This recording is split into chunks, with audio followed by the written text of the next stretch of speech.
So, what's up mga ka-agri? So, ayun, good morning po sa ating lahat. So, ngayong umaga po, habang nagpapakain ako ng aking mga sisiw, may napansin pa ako sa ipot nila. So, ito po ipapakita ko yung ipot nila. So, ayan po, may kasamang dugo. Ito rin. Then, ito. Ayan, may mga kasamang dugo po yung ipot. Kaya yun, so, aagapan po natin, magbibigay po tayo ng Sulfar QR. Kasi yung ipot na may kasamang dugo, yan po ay sign na ng coccidiosis. So, kaya magbibigay tayo ng Sulfar QR.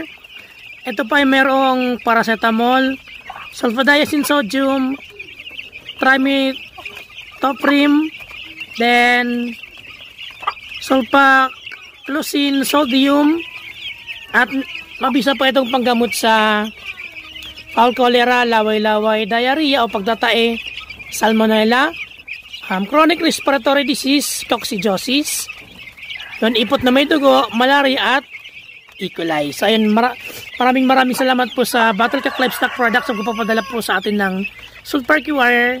So yun, may nagagamit po tayo sa ating mga sisiw.